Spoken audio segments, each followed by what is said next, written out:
네, 안녕하십니까. 린치입니다. 또 일주일 만에 이렇게 인사를 드립니다. 오늘 말씀드릴 내용은 정신차린 채권 시장과 연준의 유동성 관련해서 말씀을 좀 드려볼까 합니다. 그리고 이번 주에 주요한 지표들이 많이 나오기 때문에 아무래도 변동성이 굉장히 크지 않을까 생각을 합니다. 시작해 보겠습니다. 네, 그래서 저번 주 장 마감 상황을 보시면 다우존스와 S&P 500은 상승하고 마감을 했습니다. 그리고 나스닥은 회복을 하지 못했고, 그래도 마지막에 약간 상승을 하려는, 약보합을 하려는 모습을 보이고 끝이 났습니다. 그래서 맵을 한번 보시면, 정유주 쪽이 굉장히 상승한 모습이었고, 테슬라가 마이너스 5%, 넷플릭스가 많이 떨어졌고요. 그리고 엔비디아가 많이 떨어졌습니다. 그리고 이렇게 경기 방어주 섹터들 쪽이 상승을 많이 했고요. 자, 그래서 Fear and Greed 인덱스도 한번 보시면 70까지 내려왔습니다. 익스트림 그리드까지 올라갔다가 다시 하락을 한 모습입니다. 그래서 다시 조금 하방을 향하지 않을까 이렇게 생각을 하고 있습니다. 그래서 다른 지표들도 보시면 다시 정크본드가 Fear로 내려왔고요. 다른 지표들은 익스트림 그리드 또는 뉴트럴 그리고 그리드 요 정도로 내려와 있는 상태입니다. 그래서 무슨 일이냐 보시면은 얼마 전까지만 해도 4.75에서 5%가 금리 최고점이지 않을까라고 했던 예측이 바뀌고 있습니다. 많이. 그래서 지금 5.25에서 5.5까지도 갈 수 있다라는 비중이 굉장히 높아지고 있고요. 그리고 5에서 5.25 연준이 말했던 대로 네, 이렇게 될 거다라고 보는 뷰가 많아지고 있습니다. 그래서 이번 주에 있을 만한 좀 주요한 지표들이 뭐가 있을까 지금 보시면은 일단은 월요일은 별 문제가 없을 것 같습니다. 근데 화요일 날 소비자 물가 지수가 뜹니다. 그래서 이 부분을 잘 보셔야 된다. 그리고 여기 이게 문제가 되는 이유는 이 부분 때문입니다. CPI 가중치를 업데이트를 하기로 했습니다. 기존에는 2년마다 업데이트 하던 걸 갑자기 1년마다 업데이트를 하겠다. 이렇게 얘기를 하고 있고요. 자, 이렇게 바뀌면 무슨 일이 벌어지느냐? 상품 가중치는 높고 서비스가 낮아진다. 뭐 이렇게 얘기를 하고 있습니다. 그래서 밑에 가서 설명을 좀 보시면 이번 통계부터 상품 물가 가중치는 높아지고 서비스 물가 가중치는 낮아진다. 지금 저는 이게 꼼수 같아 보이는데 왜 하필 이 타이밍에 이런 업데이트를 진행을 하는지 좀 마음에 안 드네요. 네. 이건 보시면은 통계 방식이 CPI 상승률을 떨어뜨리는 효과가 있을 보인다. 이런 얘기가 있습니다. 그래서 아, 상품 물가 가중치가 높아지고 서비스 물가 가중치는 낮아진다. 한마디로 CPI가 더 낮게 나올 가능성이 높아진다라는 건데 약간 방심하기는 이런 부분이 상품 물가 요 부분 관련해서 휘발유, 뭐 중고차 거래 가격 이런 것들이 다시 올랐기 때문에 1월 달에 아무래도 좀 위험하지 않을까 이렇게 보는 사람들이 많습니다. 그리고 또 봐야 되는 부분이 뭐 연준 위원들 나와서 이야기 많이 할 거고요. 그리고 수요일 날 IEA 월간 보고서가 나옵니다. 또 근원 소매 판매 이게 실질적으로 올라가줘야 기업 실적이 유지가 된다라는 말이기 때문에 지금 실적 기대감으로 오른 이 증시가 버틸 수 있지 않을까 이렇게 생각을 합니다. 그리고 저번에 충격을 줬던 미국 뉴욕 엠파이어 스테이트 제조업 지수 지금 어떻게 될지 봐야 될 것 같습니다. 나아질 거로 보고 있는데 그리고 산업 생산 이런 부분도 있습니다. 그리고 기업 재고도 나오고요. 많은 것들이 나옵니다. 그리고 원유 재고 요 부분도 봐야 될 것 같습니다. 그래서 원유 가격에 변동이 있지 않을까 생각을 하고요. 그리고 저희는 채권에 투자를 하고 있기 때문에 20년물 채권 입찰 요 부분도 봐야 될 것 같습니다. 그래서 한번 보시면 최근 동향이 어떻게 되는지 한번 보시면 채권 가격이 떨어지고 있었습니다. 10월 달부터. 근데 이제는 어떻게 될지 지금 분위기가 또 심상치 않게 돌아가고 있기 때문에 다시 한번 치솟을 수도 있지 않을까 생각을 해봅니다.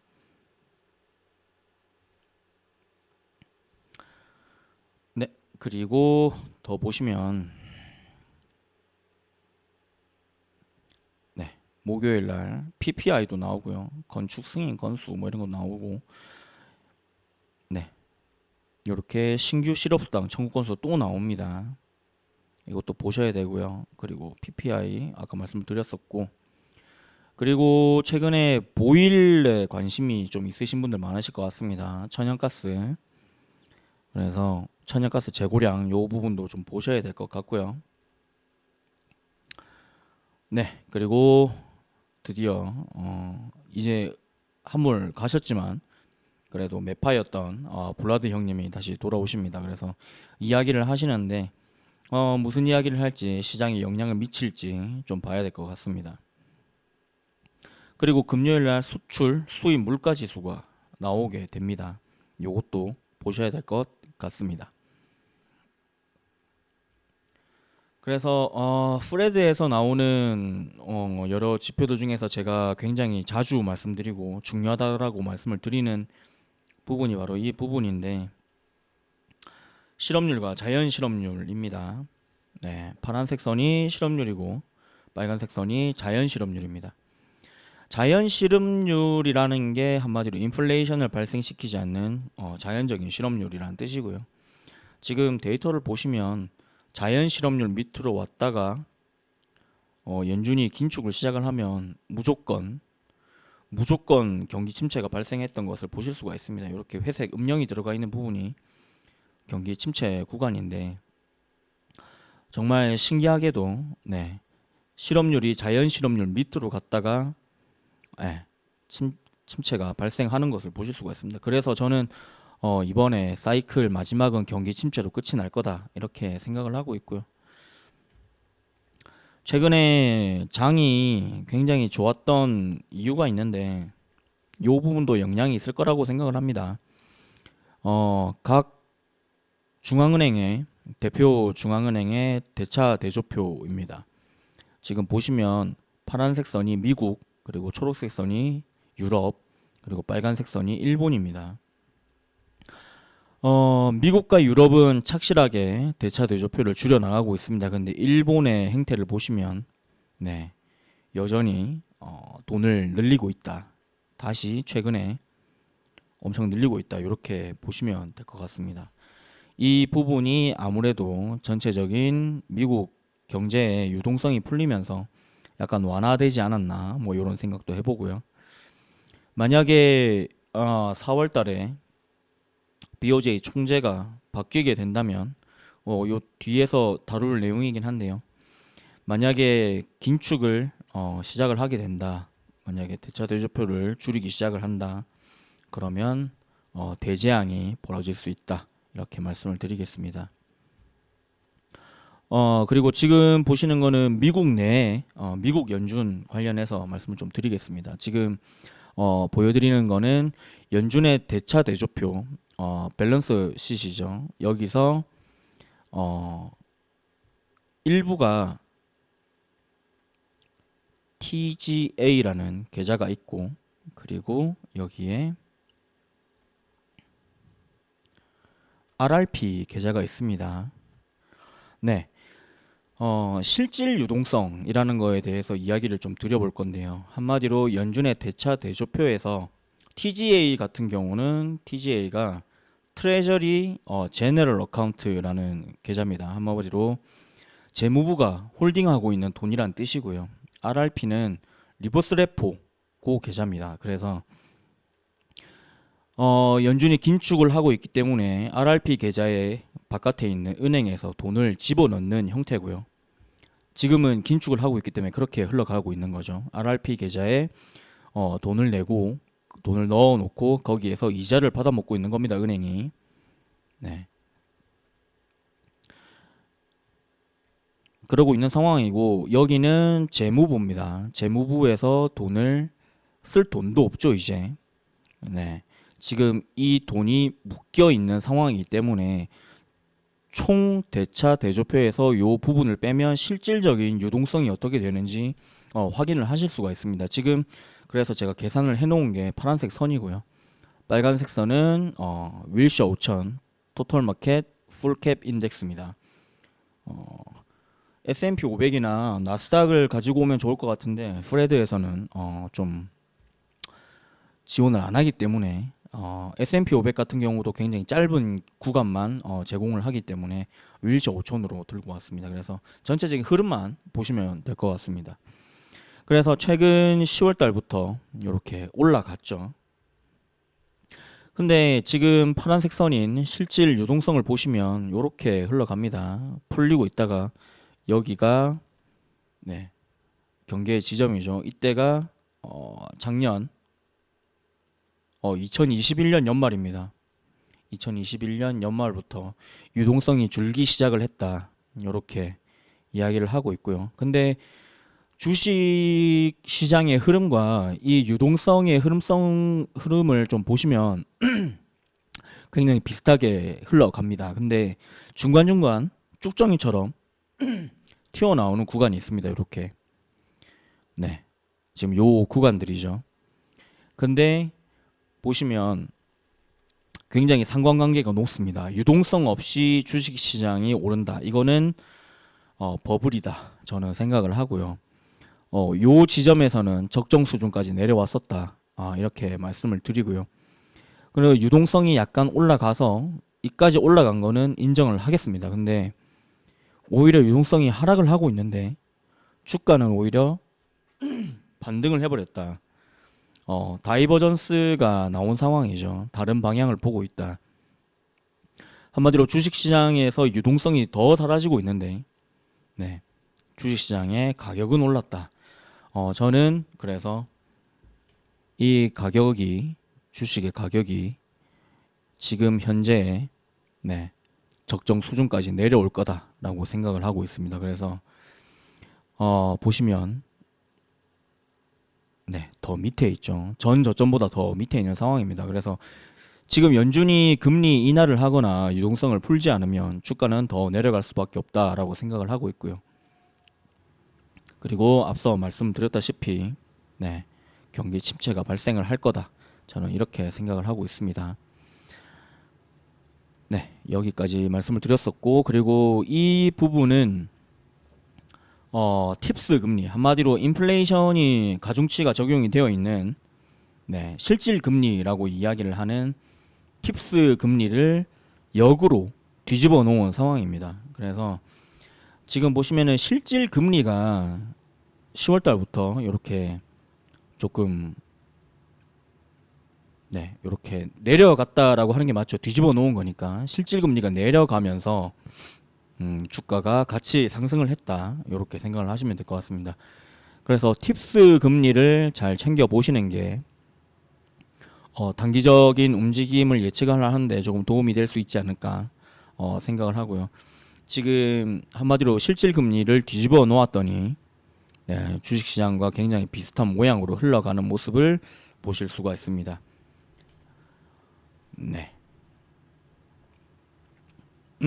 그리고 팁스 금리가 실질 금리라고 말씀을 드렸었죠. 그래서 실질 금리의 정의가 명목 금리에서 기대 인플레이션을 제외한 부분이기 때문에 그러면 역으로 계산을 하면 명목 금리에서 실질 금리를 빼게 되면 기대 인플레이션이 계산이 되겠죠. 그래서 현재 기대 인플레이션을 보시면 3 정도입니다. 그리고 기대 인플레이션이 떨어지지 않고 있다. 이렇게 보시면 될 것 같고요. 지금 보시면 이렇게 내려와야 네, 0 밑으로 떨어지면 이거는 디플레이션인 거죠. 디스인플레이션이 아니라 디플레이션이다. 이렇게 생각을 하셔야 될 것 같습니다. 그래서 이 부분이 내려와야 된다. 네, 그렇게 말씀을 드리겠습니다. 그 전까지 금리 인하는 나올 수가 없다. 이렇게 말씀을 드리겠습니다. 그리고 내려오는 구간을 보시면 네, 경기 침체가 발생을 하거나 주가가 출렁일 수밖에 없다. 이렇게 말씀을 드리고요. 그리고 방금 말씀드렸었던 팁스 금리입니다. 팁스 금리 지금 보시면 저점을 찍고 다시 올라가는 모습이 나오고 있죠. 이러면 실질 금리가 높아지는 거기 때문에 네, 주식시장에 안 좋은 영향을 끼칠 수밖에 없다. 그래서 지금 보시면 여기다가 견주기로 해서 같이 한번 보도록 하겠습니다. 그래서 네, S&P 500을 추가해서 보시면은 네, 실질 금리가 높아지기 때문에 네, 주가가 최근 이렇게 반대로 움직이는 모습이죠. 내려올 수밖에 없다. 이렇게 말씀을 드립니다. 네. 그리고 하나의 문제가 또 있습니다. 저희가 예상을 했었던 새로운 일본 은행 총재가 자진 사퇴를 하시면서 새로운 후보가 올라왔습니다. 우에다 가즈오 전 일본은행 심사위원이고요. 깜짝 발탁됐다. 뭐 이런 얘기가 나오죠. 그리고 이분은 어떤 성향을 가지고 있는지 잘 모르겠습니다. 근데 이분이 미국의 전 연준 의장이었던 벤 버냉키와 공동 연구까지 하고 뭐 그랬던 사람입니다. 그래서 뭐 네, 우에다는 일본의 벤 버냉키다, 로렌스 서머스, 네, 이 아저씨가 뭐 이런 얘기도 했고요. 네, 우에다는 유연한 정책 판단을 할 것으로 보이고 중장기적으로 금융정책 정상화를 추진할 거라는 관측이 나온다. 뭐 이렇게 얘기를 했습니다. 그래서 한마디로 YCC 포기하겠다. 중장기적으로 얘기를 하는 거죠. 단기적으로 문제가 해결이 되면 네, YCC를 포기하고 무제한 양적 완화를 철회할 가능성이 있다라고 얘기를 하는 겁니다. 근데 지금 뭐 이런 내용이 있습니다. 현재 일본은행 정책은 적절하며 금융 완화를 계속할 필요가 있다. 네. 그러니까 한마디로 단기적으로는 금융 완화를 계속 해야 될 것 같다라고 얘기를 하는데 대신 중장기적으로는 금융 정책 정상화를 해야 된다. YCC를 포기해야 된다. 뭐 이렇게 이야기를 하는 겁니다. 그래서 당장 심각한 문제가 발생을 할 것 같지는 않으나 추후에 이전 같은 유동성이 공급이 되지 않을 가능성이 높다. 뭐 이렇게 말씀을 드릴 수 있을 것 같습니다. 그래서 10년물 채권금리 지금 보시면 오늘도 상승을 하고 있습니다. 네, 지금 이게 오늘 요 부분인데 뭐 거의 움직이지 않고 있다라고 보시는 게 맞는데 그래도 상승을 하려는 모습이다. 이렇게 보시면 될 것 같습니다. 네, 10년물 금리 오르고 있다. 그래서 제가 지금 10년물 금리를 기준으로 TMF를 매수하고 있기 때문에 혹시나 이 부분에 관해서 말씀을 좀 드려보자면 저는 3.8 라인에서 한번 사고요. 그 다음에 4.0을 찍으면 한번 더 살 거고요. 그 다음에 4.2를 찍으면 한번 더 살 겁니다. 그래서 비중을 어느 정도 생각을 해 두시고 추매를 하시는 것을 추천을 드립니다. 물타기든 추매든 하시면 되겠죠. 그래서 저는 요 구간에서 한번 팔았고요. 그리고 요 구간에서 한번 덜어냈습니다. 뭐 정확하게 최고점에서 판 건 아니고요. 대략 요 라인 어디쯤에서 현금을 보유를 좀 해놨습니다. 혹시나 모를 문제가 발생을 할 수 있을 거라고 생각을 해서 팔아뒀고요. TMF도 가격을 보시면 네, 3배 레버리지이기 때문에 10년물 금리는 더 내려갔는데 네, 이렇게 더 오르지 못하고 더 낮은 금액대로 마감이 됐다. 이렇게 보시면 될 것 같습니다. 그래서 세배 레버리지는 이렇게 횡보를 하면서 옆으로 가면 계좌가 녹는다. 이런 위험성이 있으니까 혹시나 그런 불안감이 있으신 분들은 TLT 같은 채권 ETF도 괜찮고요. 그리고 제로츠 뭐 이런 것도 있습니다. ZROZ라는 한 배짜리라서 이거는 25년물 채권입니다. 그래서 지금 보시면은 이렇게 TMF랑 거의 같은 움직임을 보이긴 하지만 네, 그래도 3배 레버리지가 아니기 때문에 그렇게 계좌가 살살 녹는다든지 횡보장에서 그러진 않을 거다. 이렇게 말씀을 드립니다. 그래서 분할 매수로 접근하시면 좋을 것 같다. TLT보다는 아무래도 듀레이션이 더 길기 때문에 변동성이 더 크다. 이렇게 생각을 하시면 될 것 같고요. 그리고 TLT는 듀레이션이 20년이기 때문에 조금 덜 하지만 네, 제로치보다는 덜 하다. 이렇게 말씀을 드립니다. 이번 주에 변동성이 굉장히 크지 않을까 생각을 하고 있습니다. 여러 가지 문제가 많이 남아 있고요. 그리고 아시다시피 인플레이션이 잡혀가고는 있지만 서비스 물가 안 잡히고 있는 거는 다들 아시는 내용일 거고 잡히기 시작을 할 겁니다. 잡히기 시작을 할 건데 문제는 인플레이션이 잡혀가는 과정이 결국에는 기업의 실적과 연관이 되어 있습니다. 그래서 저는 역실적 장세가 올 게 눈에 보이고요. 사람들의 소비 심리 꺾이게 될 거고요. 지금 크레딧 카드 리볼빙 이런 거 보시면 지금 거의 고점을 찍었습니다. 이제는 더 이상은 네, 크레딧 카드를 사용할 여력도 남아 있지 않다. 이렇게 생각을 하고 있습니다. 그리고 연준은 긴축을 멈출 생각이 없어 보이고요. 정부 부채 한도가 걸려 있죠. 이게 순탄하게 해결되지는 않을 것 같습니다. 결국엔 해결은 되겠지만 아무래도 중간에 굉장한 문제가 발생하지 않을까. 아무래도 공화당에서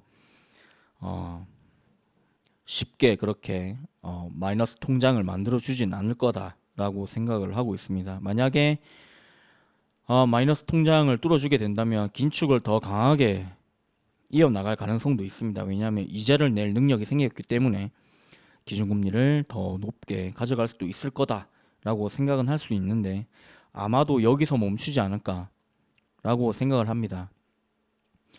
그리고 지금 현재 상황에서 인플레이션이 잡히려면 정부에서 연준에 가는 방향으로 같이 움직여줘야 되는데 그러지 않을 가능성이 높죠.